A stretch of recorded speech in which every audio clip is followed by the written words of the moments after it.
মায়ের মহামুদ্রার যে কুণ্ড এবং মহামুদ্রার কুণ্ডের যে জল তা আজও লাল হয়। অবশ্যই আমি নিজের চোখে দেখেছি হয়।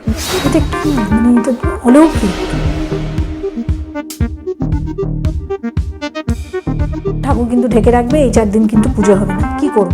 দরকার হলে আরো বিশেষ করে হবে, ফার্টিলিটির উৎসব। এটা এতটাই তিনি অলৌকিক, এতটাই তিনি ক্ষমতাশালী। এই বস্ত্রখণ্ড সেই ঋতুচক্রের বস্ত্রখণ্ড।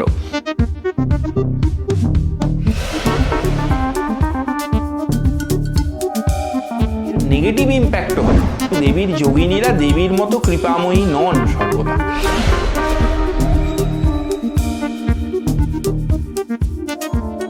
অম্বুবাচীর সময় আমাদের সাধারণ মানুষের মধ্যে যে কনফিউশনটা থাকে, আমরা পুজো করব কি করব না, ঠাকুর ঢেকে রাখবো কি রাখবো না।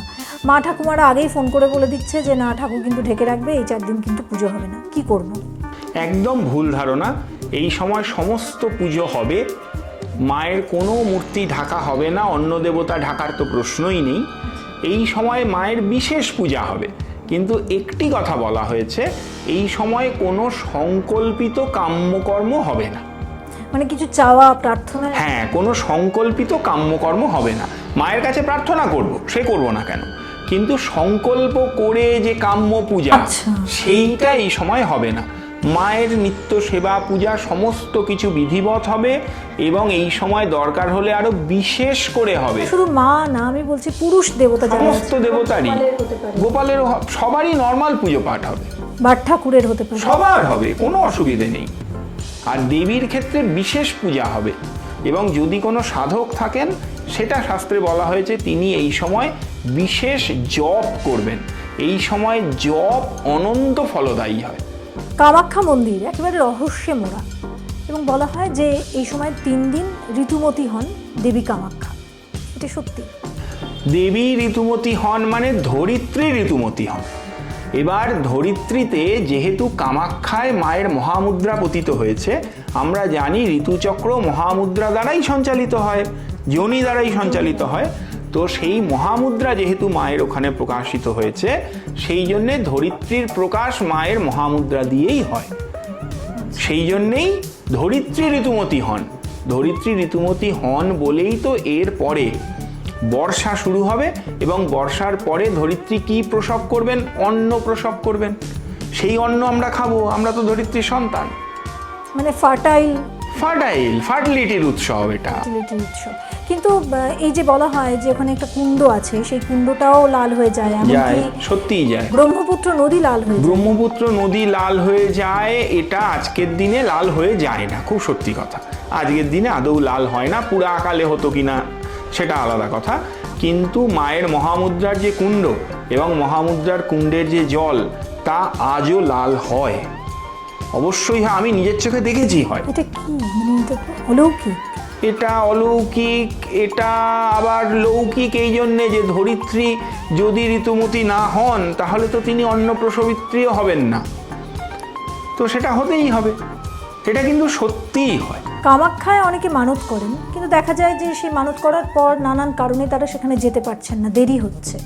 এবং এটাও শুনেছি যে এটা খুব একটা ভালো নয়, এটা খারাপ, এবং এটাতে উপকারের থেকে অপকার হয়, তাই কি? অবশ্যই মানত যদি আমি করি, তাহলে আমায় কিন্তু সেটা পূর্ণ করতেই হবে। এবং এই রকম শক্তিশালী ক্ষেত্রে যদি মানত করি, তাহলে যদি আমি তা পূর্ণ না করি, তাহলে মানে কমিটমেন্ট যদি আমি ফেল করি, তাহলে কিন্তু আমার এর নেগেটিভ ইম্প্যাক্টও হতে পারে। কারণ কামাখ্যায় শুধু দেবী নন, দেবীর সঙ্গে দেবীর যোগিনী তারাও তো বর্তমান আছেন, এবং দেবীর যোগিনীরা দেবীর মতো কৃপাময়ী নন সর্বদা। দেবী কামাখ্যার যে প্রসাদ, সেটা বলা হয় যে লাল তুলো বা লাল কাপড়, এটা যারা পায় তারা মানে মহাপুণ্য বলা হয়। এবং এটাও বলা হয় মা কামাখ্যা যাদের ডাকেন তারাই যেতে পারেন, সবাই সেখানে যেতে পারেন না। মানে এতটাই তিনি অলৌকিক, এতটাই তিনি ক্ষমতাশালী। দেবীর মুখ্য পীঠ বলতে পারি আমরা। মহামুদ্রা সৃষ্টির কেন্দ্র, আমরা তো জানি মহামুদ্রা থেকেই প্রকাশ, মহামুদ্রা সৃষ্টির কেন্দ্র। ফলে নীলাচল পর্বত, ওই নীল পর্বত সৃষ্টির কেন্দ্র এবং মায়ের আদিপীঠ। এবং এই যে কাপড়ের কথা বলছেন, এই যে বস্ত্রখণ্ড, এটি শুধু তো অম্বুবাচীর সময়ই পাওয়া যায়। এই বস্ত্রখণ্ড প্র্যাকটিক্যালি এই যে ধরিত্রী ঋতুমতী হয়েছেন সেই ঋতুচক্রের বস্ত্রখণ্ড। এটি কিন্তু সৃষ্টিতত্ত্বের আদি প্রকাশ, এবং তন্ত্রশাস্ত্র বলেছে যে এর মধ্যে অসম্ভব শক্তি, সৃষ্টির গোটা শক্তি এবং গোটা রহস্যটাই এর মধ্যে নিহিত থাকে।